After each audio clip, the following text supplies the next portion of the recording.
Eh bien, nous recevons aujourd'hui Ludovic Wenham. Alors, Ludovic, il est le président de l'association Hearts Angels, donc le cœur des anges, et il propose des services de réalisation du souhait pour les gens qui se trouvent dans une situation de soins palliatifs, donc tout à fait en fin de vie. Alors, expliquez-nous, Ludovic, bonjour tout d'abord. Bonjour, merci de nous Expliquez-nous un accueillir. petit peu en quoi ça consiste. Alors, ça consiste à permettre à des personnes qui sont en soins palliatifs, donc en fin de vie due à une maladie, de pouvoir réaliser un dernier souhait avec tout l'accompagnement en ambulance et l'équipe médicale bénévole requise pour pouvoir réaliser ce souhait, qui malheureusement, devant la situation médicale, ne permet pas de pouvoir réaliser un dernier petit souhait tout simple, comme aller passer une journée à la mer, dans la maison familiale ou autre, ou une journée en famille. Ils ne peuvent pas le faire tout seuls et ils ont besoin d'une structure pour pouvoir le faire. Donc, on ne veut pas que ces gens partent avec un regret sur le cœur, on veut qu'ils partent paisiblement. Non, serein, avec Voilà. quelque chose qui leur tenait encore, une dernière petite chose qui leur tenait à Un cœur de dernier pouvoir le rêve. faire. Voilà, un dernier D'accord. rêve et de le réaliser. Alors, qu'est-ce qui vous a poussé à commencer ça?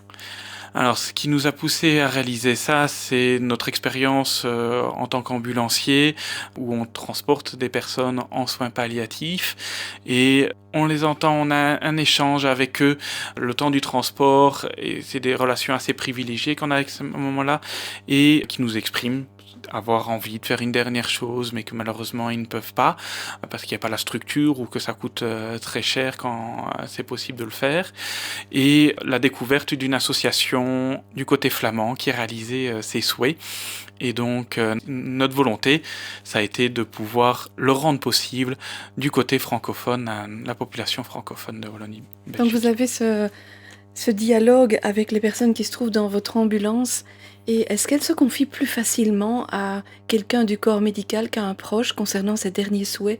Ils n'osent peut-être pas exprimer ça de peur de mettre la famille dans l'embarras, de savoir que tout simplement c'est impossible. Et ils osent vous l'exprimer à vous parce que vous êtes à l'écoute. Oui, on a vraiment une relation beaucoup plus privilégiée lors des transports en ambulance, où le patient n'ose pas forcément exprimer des craintes, des souffrances auprès de la famille pour pas les inquiéter, ne pas les faire souffrir. Ils ont un poids assez lourd. Souvent pour le patient, ils expriment que la famille a un poids assez lourd. Il y a aussi souvent des incompréhensions par rapport à des choses qui n'ont pas été compris avec le médecin, l'infirmier, pas eu le temps. Et nous, dans le transport, ça dure souvent une demi-heure, trois quarts d'heure, où on est juste à côté d'eux, dans un espace très réduit, et souvent c'est un moment de confiance et de partage, à cœur ouvert. Voilà. Ouais, tout à fait. Alors, vous avez démarré cette association il y a environ 1 an et demi. Vous avez préparé toute une structure, toute une équipe, parce que ça ne se fait pas comme ça. C'est pas une aide qu'on apporte comme on aiderait un enfant à traverser la rue. Non, il y a besoin d'une grosse structure, et donc on a toute une équipe de bénévoles, d'une trentaine de bénévoles qui sont très importants.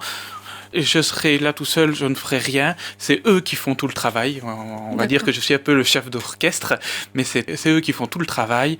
Et que ce soit dans le domaine médical, on a des bénévoles dans le domaine médical pour réaliser l'accompagnement, mais aussi des personnes qui sont en dehors du monde médical et qui nous aident à pouvoir nous faire connaître et récolter des fonds qui permettront de réaliser les souhaits. Alors, ces souhaits, ça peut être aller au mariage d'un enfant, d'un petit enfant, voir un enfant ou un petit enfant naître, aller passer une dernière journée à la plage, n'importe quoi. Dans la maison familiale, aller voir son cheval qui est à la maison, ça peut être n'importe quoi. Aller à la rentrée des classes de ses enfants qui malheureusement... La personne ne pourra pas forcément y aller parce qu'elle est en fin de vie, elle ne pourra plus le faire. Et donc, on va pouvoir permettre de pouvoir réaliser ces simples souhaits, mais qui sont une valeur inestimable aux yeux de nos bénéficiaires. Alors, pour réaliser tout ça, eh bien, vous avez besoin de fonds. Et à cette occasion, vous organisez un événement. C'est un vide-grenier qui aura lieu le 11 septembre, donc c'est vraiment tout près, de 10 à 17 heures. Donnez-nous un petit peu plus de détails. Où est-ce que ça va se passer? Ça va se passer exactement au Cahotte, un petit hameau de Flémal à côté de Liège, qui est un petit hameau très familial, là où on est basé, l'association est basée. On a tenté l'expérience l'année dernière, on a été très agréablement accueillis par les habitants de la commune, qui ont énormément apprécié le vide-grenier l'année dernière, les exposants et le public. Donc on a décidé de renouveler l'expérience cette année et les années prochaines. Cette année, vraiment en développant, on organise différentes animations avec l'aide de partenaires. On a des jongleurs, on a des groupes de musique, on a des clowns, on a des forains même qui viennent mettre leur carrousel et leur trampoline sur l'événement et qui nous reversent une partie de leurs bénéfices. Notre objectif, il y a énormément de vide-greniers qui s'organisent un petit peu partout, mais voilà, pour nous, c'était quelque chose qui était facile à organiser. On a reçu l'année dernière beaucoup de dons des greniers pour qu'on puisse nous-mêmes vendre sur vide-grenier.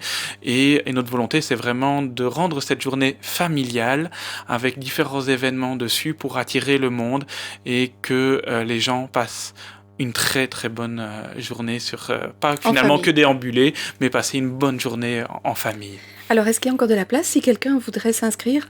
Des emplacements libres encore? Oui, on a l'avantage de cette organisation, de l'endroit où on l'organise, c'est qu'on a beaucoup de place, donc on peut l'étendre énormément.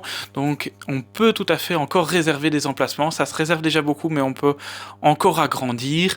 Et donc sans problème nous contacter pour réserver son emplacement.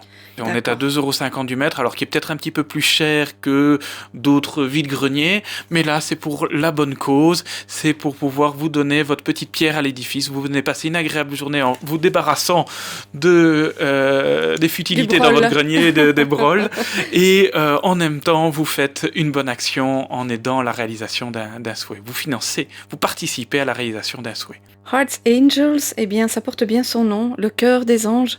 Vous avez une très très belle association, je vous souhaite beaucoup de succès. Je vais donner le numéro de téléphone pour vous joindre ou pour réserver un emplacement pour ce vide-grenier. C'est le 0493 19 14 78 et ça va se trouver rue de la Résistance à Flémal. Tout à fait, et n'hésitez pas à nous contacter pour venir prendre votre emplacement, mais aussi à venir déambuler et venir faire chiner des petites choses pour remplir vos greniers ou vos maisons. Exactement, exactement. Merci beaucoup Ludovic d'être venu. Merci à vous et on espère vous voir.